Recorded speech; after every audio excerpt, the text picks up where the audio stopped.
In every endeavor, there are those who stand apart, those who have excelled, those who've attained recognition as leaders through their training and experience. As a PADI Dive Master candidate, you're about to join the dedicated individuals who lead recreational diving, the PADI Professional Membership. Congratulations, you've accomplished much to get where you are. Now the PADI Dive Master course will take you across the threshold into the leadership circle.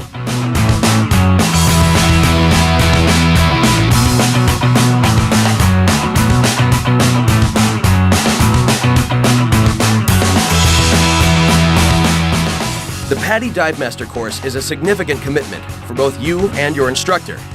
PADI and your instructor expect nothing less than your best during this program and after as a PADI leader. Accepting you in the program means your instructor believes you have the potential to become a PADI leader. You'll find this course the most comprehensive you've taken in your diving career. It takes you from being a capable diver to a dive leader by refining your scuba and water skills, developing your interpersonal and leadership qualities, and expanding your dive theory knowledge.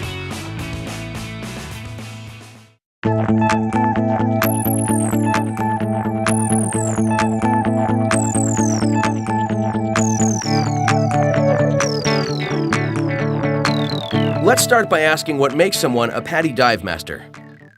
Divers see different things: a guide, a dive supervisor, a wildlife expert, an instructional assistant, an emergency manager, and so on.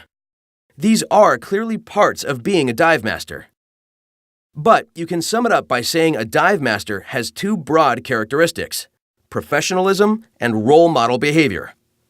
What is professionalism? It's a trait made up of many other traits that mark you as a professional. In diving, professionalism includes having expert water, rescue, management, and leadership skills. It includes having good judgment, reflected by following safe diving practices, following PADI standards, and making conservative decisions about conditions or situations that may affect safety. Professionalism means having good interpersonal skills. People dive for fun, and they expect you to be someone who is open, positive, and enjoyable to interact with. This includes dressing and acting like a professional. Like it or not, your clothes and your dive equipment make a statement about you. Appropriate dress and behavior vary with location and culture, but the expectation is universal. A role model is someone whom others want to pattern their behaviors after. A good role model displays desired behaviors. As a PADI Dive Master, this means things like having excellent dive skills, being environmentally responsible, following safe diving practices, using maintained, up-to-date dive gear, and being fit. Keeping up with dive trends, information, and practices, demonstrating good customer service and acting on your dive operations business needs, and doing what you advise other divers to do to safely dive is part of being a good role model. Role model behavior, good or poor, can affect other divers. Good behaviors give divers a pattern to follow for responsible dive practices and habits. They help student divers, who often learn from what they see as well as from what they're told. Consistency between what the instructor says and what you do reinforces their learning. Good role modeling also gives you credibility and encourages divers to follow your lead. Poor role modeling is the opposite. It sets a bad example that may cause some people to question whether they need to follow proper diving practices. Coupled with uncaring or demeaning actions, poor role modeling can cause divers to question you and your credibility. In considering professionalism and role model behavior, it's worth remembering that certified divers are qualified to dive independently. But they often want to dive with a dive master because they expect you to know where the best diving is, to handle many of the logistics, to recommend appropriate techniques, and to help them compare their experience and skill levels with the conditions. They also know that you can help with minor or major problems and provide information that helps them improve their safety and have more fun. In short, professional role model dive masters make diving a better experience.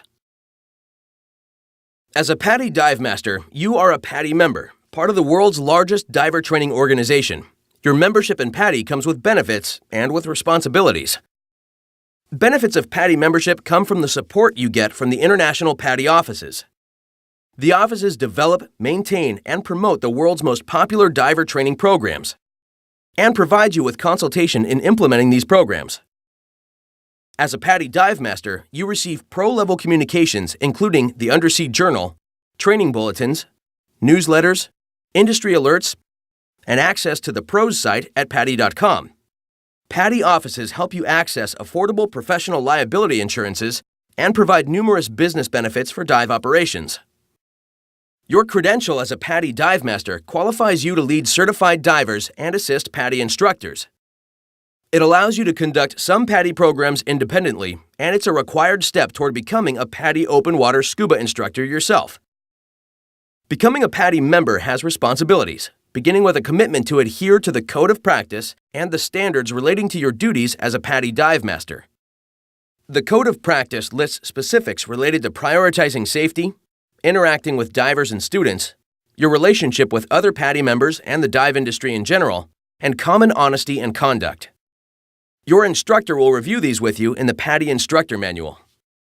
To continue as a PADI Dive Master, you're also responsible for renewing your PADI membership annually and keeping your PADI office up to date with your current contact information. Your office will send you annual renewals, and you can sign up for automatic renewal. But if you fail to renew, you lose your membership benefits. Because becoming a PADI Dive Master is an important step towards becoming a dive professional, your relationship with your instructor will be more than a student-teacher interaction. Think of your instructor as a mentor, a coach, guide, confidant, and advisor who is raising you up as an assistant and colleague. Your instructor will explain judgment calls and the thinking behind decisions and how your decisions may affect others. Always ask why and how about decisions and thinking.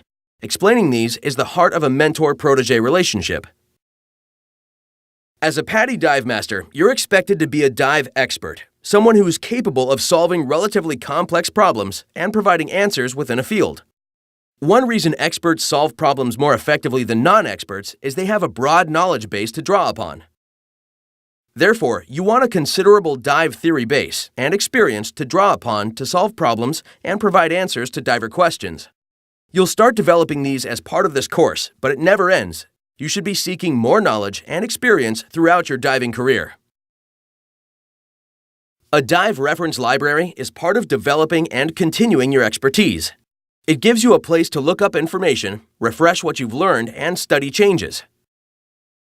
Your library naturally starts with PADI manuals and videos, but let it grow to include science, nature, maps, journals, websites, podcasts, magazines, and other references about wrecks, aquatic life, physiology, equipment, navigation, and dive travel. When available, opt for e-media, which are easy to store, easy to take with you, and easy to search electronically. Your expertise also grows through training, particularly in PADI specialty courses, and, if tech diving interests you, in the PADI Tech Rec program. Additional training broadens your dive opportunities and contributes to your experience. The more you know, the more you have to draw upon when leading divers. But don't limit your thinking to diving. Training in boat handling, retail sales, equipment servicing, engine or compressor mechanics, and the like are all skills that dive masters frequently draw upon. They're also skills that make you more valuable to potential employers. Qualifying as a Discover Scuba Diving Leader allows you to introduce divers to the thrill of diving and encourage them to become certified divers. The PADI Dive Master course develops your abilities in many areas to shape you into an emerging dive professional. You'll also learn about managing your risk as a pro and expanding your business skills within the dive industry. Of all of these, this video focuses primarily on 3 areas: supervising certified divers, assisting with student divers in training, and the PADI programs you can conduct as a PADI Dive Master. As you learn, think about things you need to consider and anticipate during each diving situation, and how your judgment affects diving decisions. By developing the ability to think this way, you'll be able to function effectively as a dive master in virtually any situation.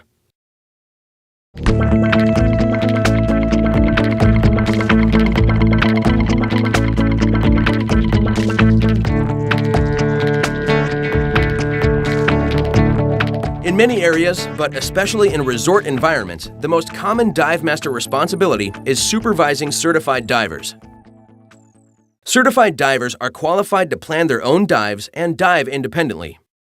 You provide broad planning assistance by briefing divers about the site, conditions and recommended techniques, potential hazards, local conservation laws and practices, and other factors. What you include in your briefing will be partly based on your evaluation of conditions and on what you know about the divers based on their qualifications, what they tell you, and general observation. You also provide planning assistance by being reasonably prepared for foreseeable emergencies. Depending, of course, upon the approach used by the resort or dive boat, dive masters are not normally responsible for planning individual dives for certified divers. This is important. Divers bear the consequences of a dive plan, so they have to accept responsibility for it. You can't know their individual training, experience, and comfort as well as they do, so they have to set their own limits. Conditions can change during a dive, so they have to be prepared to adapt. And you can't control what divers do, so they're responsible for their own actions. Typically, your job is to assist with information, such as with an adequate briefing, and to encourage responsible actions. An effective way to plan a dive is to think through the dive. Think about everything you need to do, making a list as you go. Start with pre-dive preparation, like checking the weather and tides. Next, consider what needs to go to the boat or dive site. Imagine greeting the divers as they arrive and what you'll tell them to help get the day off to a good start for them. Think about the flow of activity as the divers get in and out of the water and what they'll want to do between dives, like having something to eat or drink. Think about post-dive activities, like logging them out of the water. Think about reasonably foreseeable problems that can come up and have responses ready. As you do all this, think about what information the divers may want for planning their dive, so you can be prepared to provide it. As a diver, you probably already do this. You'll learn to expand what you consider and plan for as you go through the PADI Dive Master course. Evaluating dive conditions is important for planning and something you already do as a diver. When evaluating, determining acceptable conditions depends, in part, on skill and experience. A shore entry through mild surf may be routine for some divers, but new and challenging for others. Your role is to provide a realistic idea of what the conditions are so divers can decide whether they're personally comfortable with them. Explaining your observations and conclusions helps them plan and helps them grow as divers. Weather, tides, and currents interact and affect conditions. You get weather and tide information online from charts, newspapers, marine radio, and other sources. But your observations are important because, with experience, you'll become knowledgeable about how weather and tides affect diving. You also need to learn to recognize when currents are present and how they may affect a dive. Determining the visibility requires a good vantage point, and even then it's not always easy, though again, experience helps. Weather, rain, runoff, waves, plankton blooms, bottom composition, and other factors influence visibility. For planning dives in remote areas, there are 3 aspects to consider.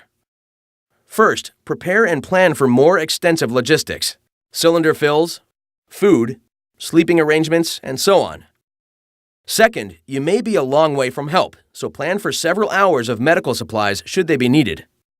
Third, think in terms of self-sufficiency. Have tools and spare parts for dive gear, but also for the boat engine plus anything else crucial. The primary purpose of accounting procedures is, obviously, to track divers in and out of the water. How you'll do this is part of dive planning. Normally, you list diver names in buddy teams on the PADI dive roster slate and check that everyone's on it before diving starts. This can be a formal roll call, or simply checking visually if the group is small enough. You normally note the time divers get in and when they get out, followed by a visual check of everyone before leaving the site. Be sure you see everyone personally. Don't allow divers to answer for each other because this has caused mistakes. For very large groups, you may consider using a tag system in addition to your roll call. People vary in their experience, abilities, and interests. As a dive master, you need to be able to adapt to address what they want and need when they dive. Novice divers generally appreciate more advice and reminders, but seasoned divers typically don't need or want as much. Individuals may also have different challenges to deal with. These may include physical challenges, which call for adaptive techniques before, during, and after the dive. Learning challenges, which can affect how student divers learn and remember things, may require some accommodation as well. Regardless, your job is to apply creativity and solution thinking to help individuals overcome their challenges and enjoy diving within the limits of their abilities. Diving involves travel, so another way people differ is in their cultural backgrounds. As a dive leader, it's important to show cultural sensitivity for those you supervise and for those around you when you lead dive travel. Divers also differ in how responsible they are. Although you can role model responsible diving, ultimately divers are responsible for their own choices and actions. Watch for individuals who put themselves and others at risk with irresponsible behaviors. Responsible divers plan dives within their and their buddies' training and experience limits. They use the equipment that's generally accepted as required for a dive, and they take care of their gear, inspecting it before diving. They avoid contacting sensitive aquatic life and demonstrate respect for the environment. They check their SPGs and computers frequently and end their dives well within air and no decompression limits. The best way to encourage responsible behaviors is to role model them by adhering to them yourself. It also helps to remind divers of responsible dive practices, and making them convenient also encourages responsible choices. For example, a bar, weighted line, or cylinder hanging at 5 meters 15 feet reminds divers to make safety stops, and also makes them easier. And acknowledging safe diving practices and environmental sensitivity encourages divers to adopt them. It takes practice and experience, but you'll get a feel for divers' experience levels, attitudes, and stress just by watching them. For instance, a diver with all rental gear is likely to be either a novice or someone who dives infrequently. A person whose gear is all older and perhaps somewhat obsolete is likely to be someone returning to diving and who's a bit rusty. And someone who omits required standard gear, like a BCD, may have responsibility issues. A diver who is uncharacteristically quiet, irritable, or talkative may have some anxiety about the dive. And someone who is pale and withdrawn may be ill. A diver whose buddy sets up everything may be inexperienced or overly dependent. When in doubt, the surest way to learn about experience, training, and stress is to check dive logs and certifications and to simply ask divers how they feel. If you notice a diver experiencing possible pre-dive stress, you can try to help the person deal with it. As you learned in the PADI Rescue Diver course, mental stress is a perceived threat, major or minor, that results from concerns about the ability to make a dive safely, or from physical stress, such as heat exhaustion or seasickness. Physical stress can add to mental stress. Perceptual narrowing, in which someone focuses attention on something to the exclusion of all else, is also a sign of stress. You may see signs, or an anxious diver may express concerns to a buddy or you. Regardless, it's best to deal with stress before the dive if possible. If you think a diver has pre-dive stress, it's usually simplest to privately ask in a caring manner. Often, the cause is obvious, but sometimes it's not and the diver isn't forthcoming. In that case, use your best professional judgment as to the likely cause. There are two ways to eliminate stress. Either remove the stressor, like cooling an overheated diver, or change the diver's perceptions so that he no longer perceives a threat. For example, you may help a diver stressed over getting lost by reviewing compass use and showing him an easy way to navigate the site. If one or more divers appear they're not up for the dive, it helps to remind everyone that not only is it okay not to dive, but that deciding not to dive is often the mark of a mature, responsible diver. Whether you're supervising divers underwater or observing them from the surface, there are 4 aspects of management you need to consider. The first, as discussed earlier, is dive planning, which includes environmental assessments and having appropriate equipment and being prepared for problems. The second is clearly communicating the procedures, the overall dive plan, and other information divers need to plan their individual dives. The third aspect is having a good vantage point that lets you see the divers and be prepared to assist if necessary. The final aspect is being alert for possible problems so you can help correct or prevent them, or if necessary, respond to them. Where you supervise from depends on many factors, including the dive site, conditions, diver experience, and the number of divers. In-water and out-of-water supervision are both appropriate techniques to choose from. Sometimes local laws or practices require one or the other, or both. And, with either, sometimes the ideal place to watch isn't always the ideal place from which to respond. You may have to compromise. In-water supervision puts you close to divers, which allows you to directly prevent or respond to problems. You can remind divers of time, depth, and air supply limits, help them navigate, and show them points of interest.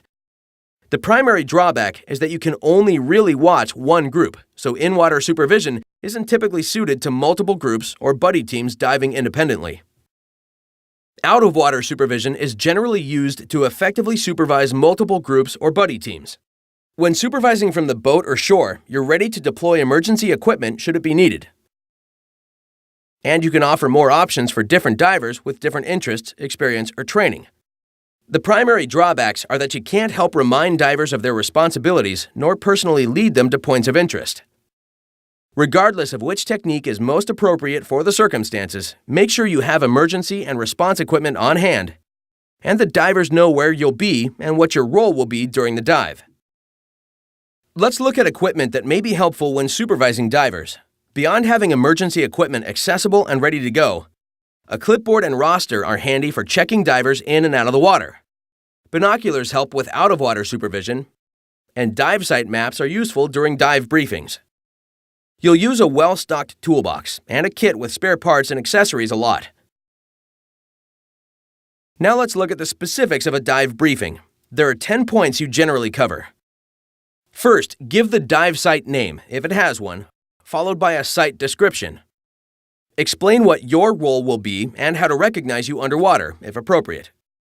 Cover recommended entry and exit techniques and dive procedures, such as what course to follow, safety stops, things to avoid, reserves, and so on.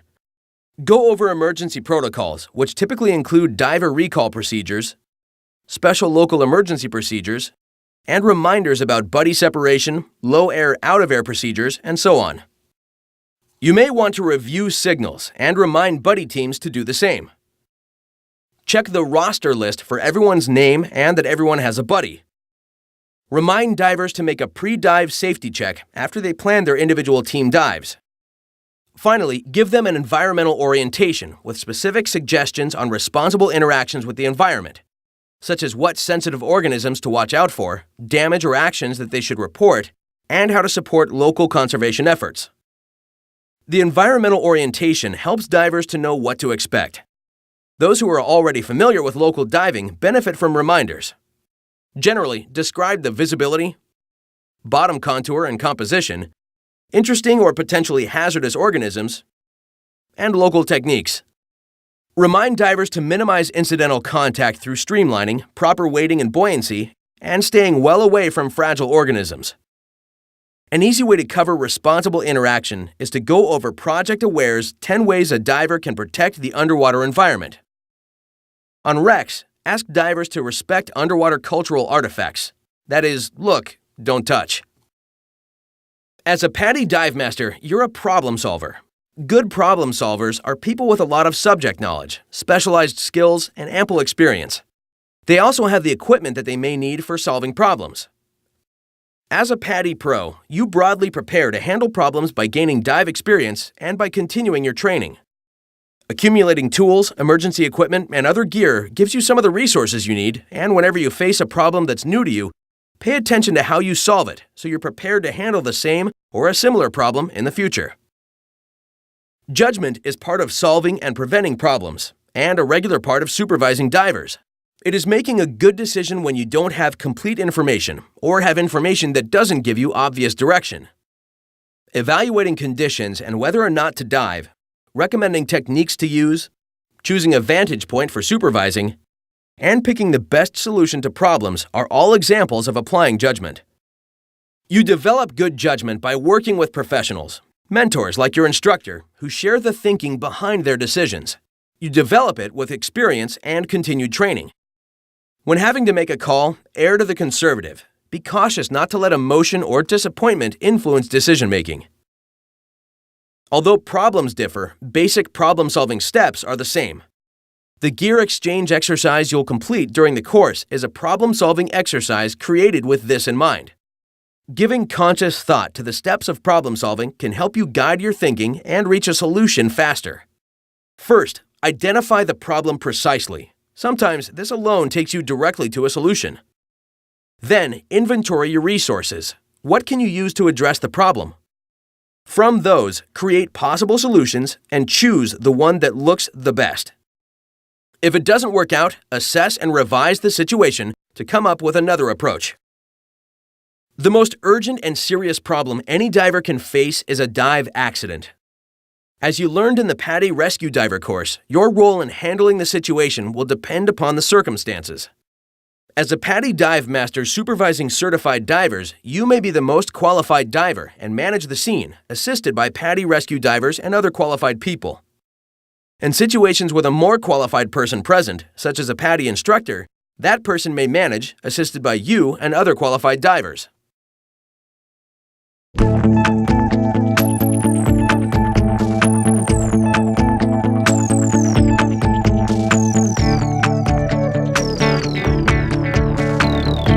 A PADI Dive Master is a certified assistant who's met the required qualifications to assist PADI instructors with PADI courses.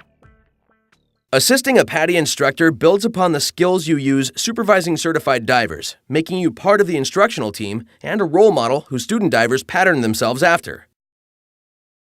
Your job is to help make instruction more efficient, effective, and enjoyable. You can summarize the qualities of an effective assistant with one word: anticipation. By anticipating student and instructor needs and addressing those needs, often without having to be asked, you keep things flowing smoothly and seamlessly. Your duties as an assistant are not only important, but they vary with the circumstances. What you do is significant. With a certified assistant, the instructor may, conditions allowing, increase the student to instructor ratio in many courses. There are 7 functions you can generally expect. The first is supervising equipment distribution, collection, and handling with student divers. Second, you commonly supervise divers whom the instructor isn't immediately watching during skills or escorting them to and from the boat or shore. Third, you handle logistics or student flow to keep things moving. Fourth, you may conduct the tour portion of training dives. And fifth, provide the instructor with information as appropriate. Sixth, you may check divers in and out of the water at a training site. And finally, seventh, you may work with a student diver one-on-one to help overcome a learning difficulty. You'll begin practicing these duties during the practical application portion of the PADI Dive Master course. As an assistant, your relationship with students is unique and important. It differs from their relationship with the instructor. That's something to remember when you become an instructor. Student divers see you as part of the instructional staff, but know that the instructor is the ultimate authority. You are between them and the instructor, that is, closer to their level. Therefore, if you're open and approachable, they're sometimes more relaxed with you and more willing to confide concerns, fears, or problems. This makes you an important link between the student divers and the instructor. Develop a personal connection and trust with each diver. Your relationship with student divers helps you keep training enjoyable, entertaining, and relevant, even when the instructor is tied up with other duties. As an example, while waiting for the instructor to finish a dive with another group, you could show students local aquatic life, get them started on setting up for the dive, or show them some underwater photos of the site. By being creative, you make good use of time to bring everyone closer together.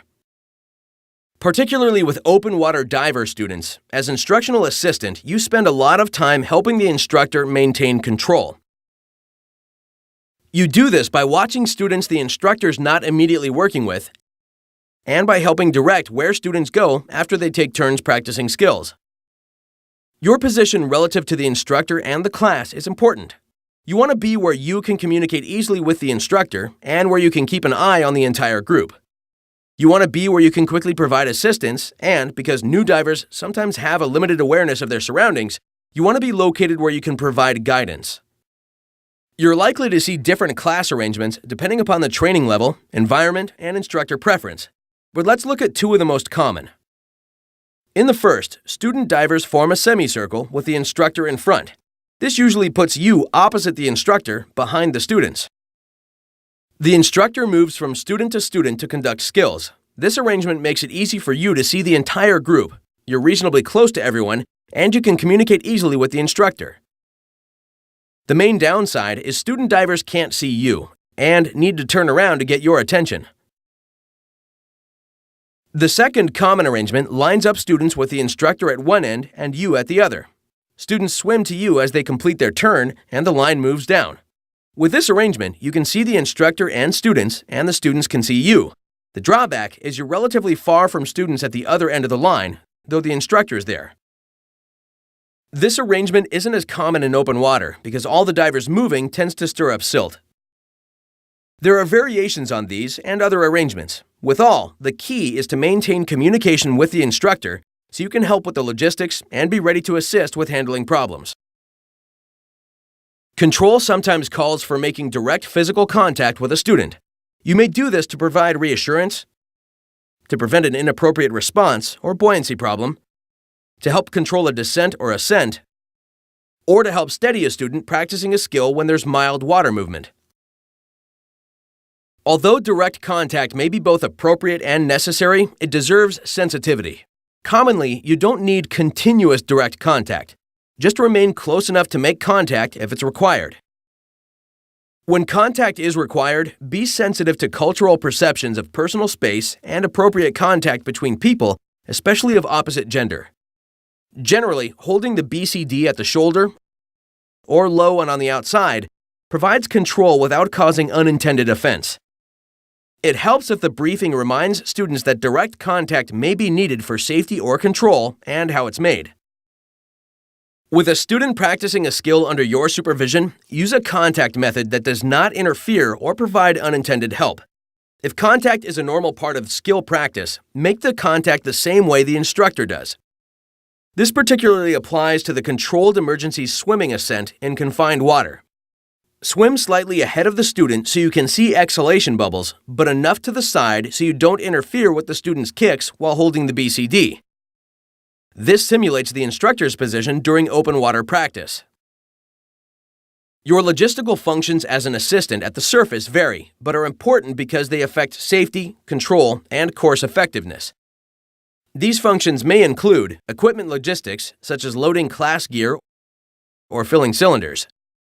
You'll also coordinate student divers at a training site, especially when there's more than one class going on at one time. You may help divers gear up and confirm their pre-dive checks, and with specialties, assist with specialized equipment setup if you're qualified. Often, you're there to explain and enforce safety rules, like reminding beginners not to practice scuba skills before the instructor covers them, or basic things like not running on pool decks. Sometimes your job is to lead a group back to the boat or shore while the instructor continues working with other students, and sometimes it's helping the instructor with paperwork. Similarly, you have logistical functions underwater that vary, but again, they revolve around safety, control, and class effectiveness. Beyond helping supervise, your underwater functions may include leading student divers with the instructor bringing up the rear, or bringing up the rear for the instructor. You may conduct regular interval air checks for safety and to help novice divers establish good habits. With the instructor focused on student divers, it may be your job to help navigate. A common duty is watching the rest of the class while the instructor works with an individual, which can be planned or result from a problem. And you may escort student divers in specialty courses. If you're qualified in that specialty, you can sometimes provide some helpful guidance, which is another reason to earn multiple specialty diver certifications. Another assistant duty is demonstrating skills. Usually the instructor demonstrates skills first, but you may need to demonstrate a skill when working with a student diver who needs extra help. And some skills, like alternate air source use, require two people, so you'll help the instructor demonstrate. Demonstration quality skills are skills performed so that students can see the sub-skills that make it up. This means that you perform them slowly, emphasizing the critical steps, especially those that may be hard to see. You also perform them fluidly, so student divers see how the sub-skills integrate into a single skill.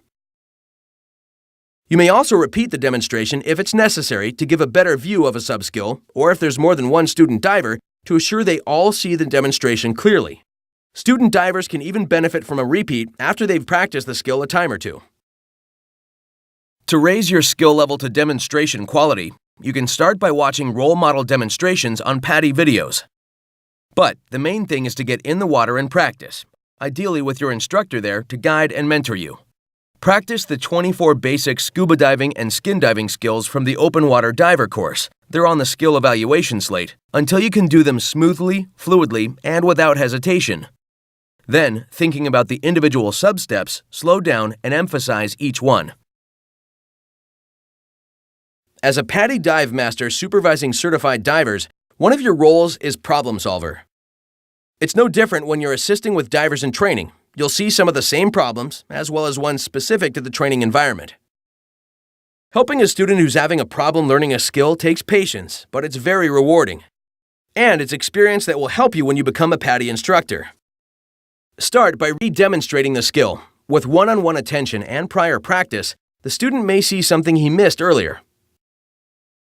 Next, have him try again. As he does, watch for missing sub-skills, improper steps, or doing things out of sequence.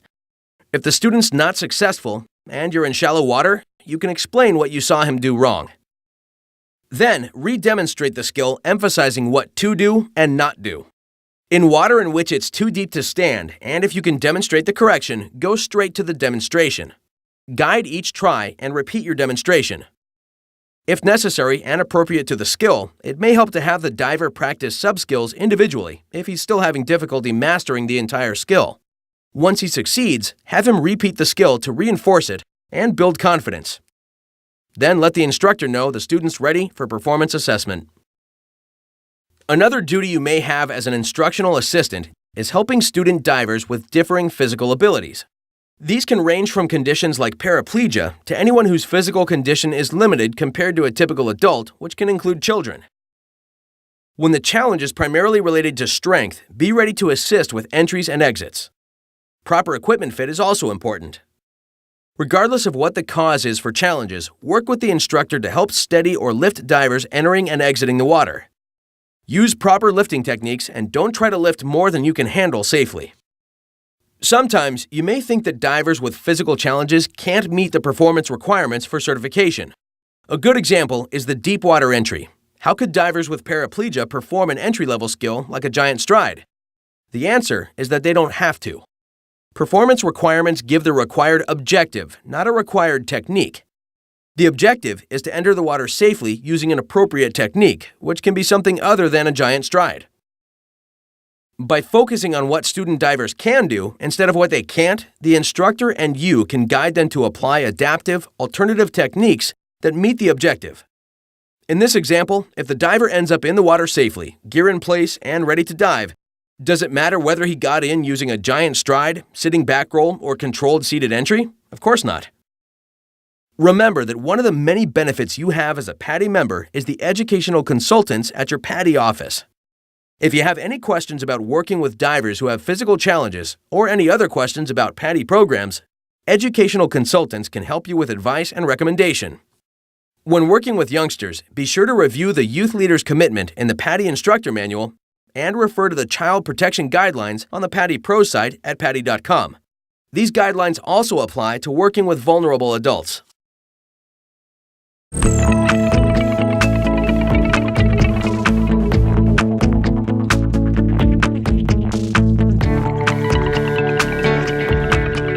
Although you won't be able to conduct most PADI programs until you're a PADI instructor, there are 3 that you can conduct independently as a PADI Dive Master: Scuba Review, Discover Local Diving, and the PADI Skin Diver course. You can also lead subsequent dives for participants of the Discover Scuba Diving program under an instructor's supervision. You find the standards for conducting these in the PADI Instructor Manual. You start with the General Standards and Procedures Guide, which references standards that apply to all PADI courses. Refer to the individual guide for each program for standards and procedures that are specific to that program. And the PADI Guide to Teaching provides teaching tips and techniques that you may find useful as well. The first section of each individual guide covers any standards specific to the program that differ from or are in addition to general standards.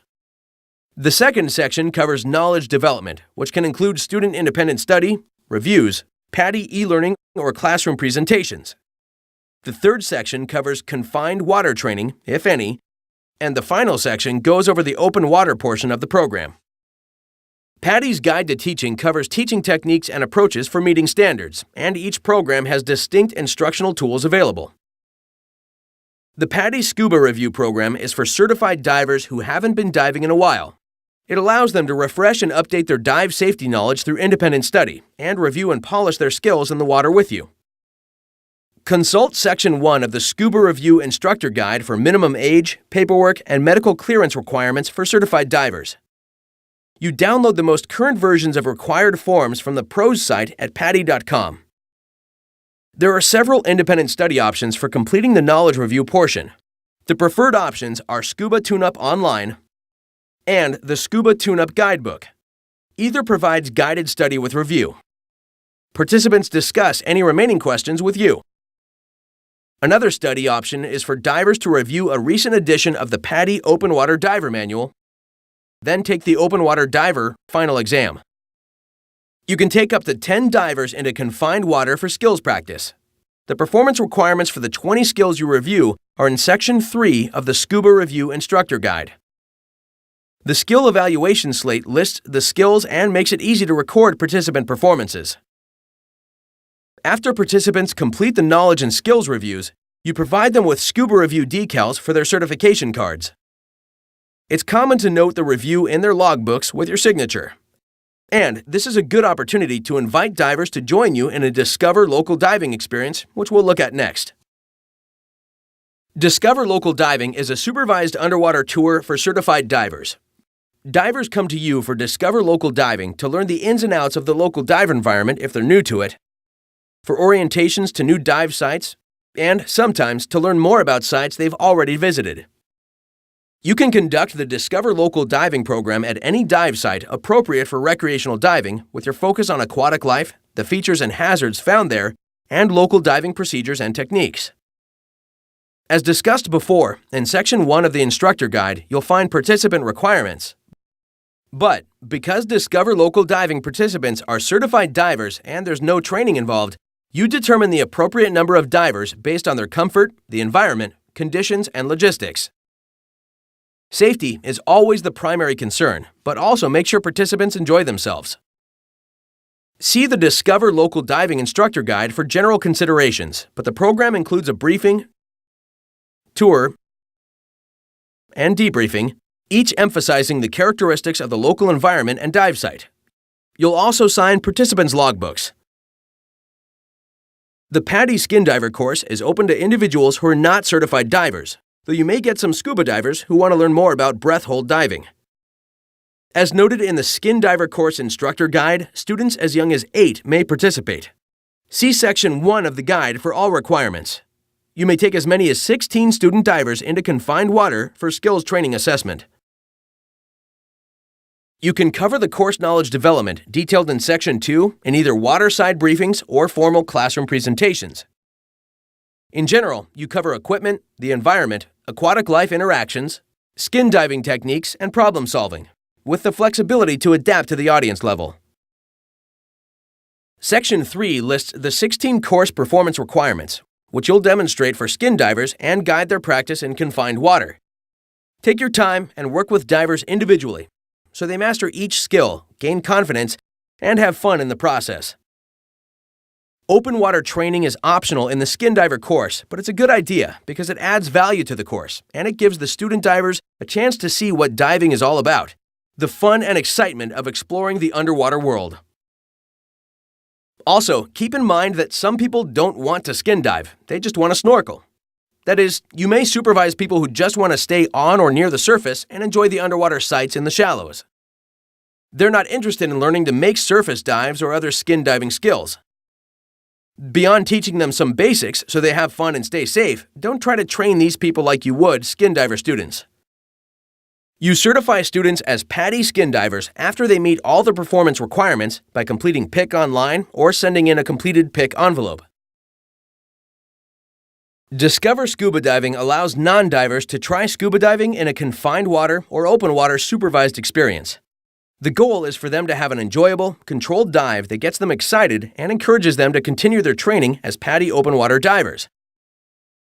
As a PADI dive master, you can assist a PADI instructor during Discover Scuba Diving programs which also makes it possible for the instructor to take 2 additional participants into confined or open water. Your role as a Discover Scuba Diving assistant is very similar to your role when assisting with the PADI Open Water Diver course. Position yourself where you can see participants and respond quickly to problems, and where you can communicate effectively with the instructor. You must be a PADI instructor to take Discover Scuba Diving participants on their first open water dive. But as a dive master, you can lead 1 or 2 participants on subsequent open water dives with a PADI instructor supervising indirectly from the surface. Note that supervision standards are specific. Never leave participants unattended, at the surface or underwater. Be positioned to make immediate physical contact to correct buoyancy or other problems. Watch the group closely, disrupted only for short intervals to help an individual or navigate, for example. Don't engage in other activities like photography or video when you're supervising Discover Scuba Diving participants because they need your full attention. Remember, they're not certified divers, so you're responsible for planning the dive and adjusting the plan during the dive based on circumstances and participant comfort. As you'll learn, you have to watch their air supplies and adjust their buoyancy underwater. After certification as a PADI Dive Master, you may conduct Discover Scuba Diving in confined water after qualifying as a Discover Scuba Diving Leader. You do this by completing the Discover Scuba Diving Leader internship under the direction of a PADI instructor. The internship covers briefings, debriefings, and skills, and you'll conduct at least 4 programs under instructor supervision.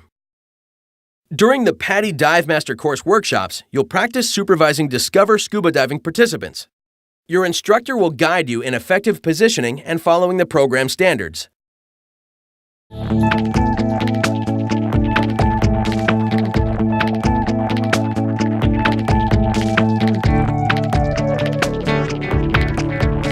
Becoming a PADI Dive Master is a challenge and also a commitment.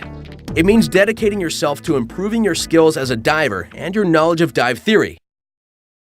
To grow into a dive leader, you must learn to think like a dive leader. You must set the example and act like a dive leader.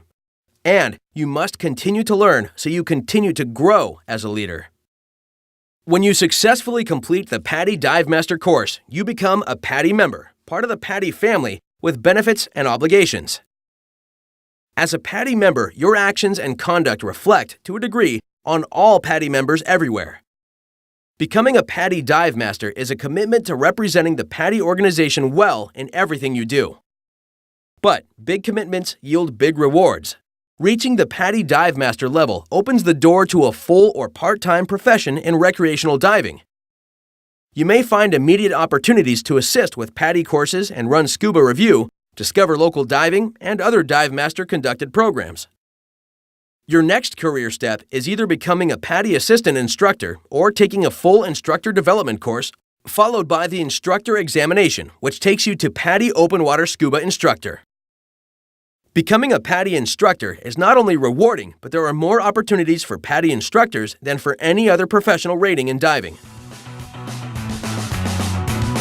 But to succeed in today's dynamic dive industry, it takes more than reaching the PADI Dive Master or instructor level. If you've set your sights on dive retailing, seek out training in servicing dive equipment and in retail sales.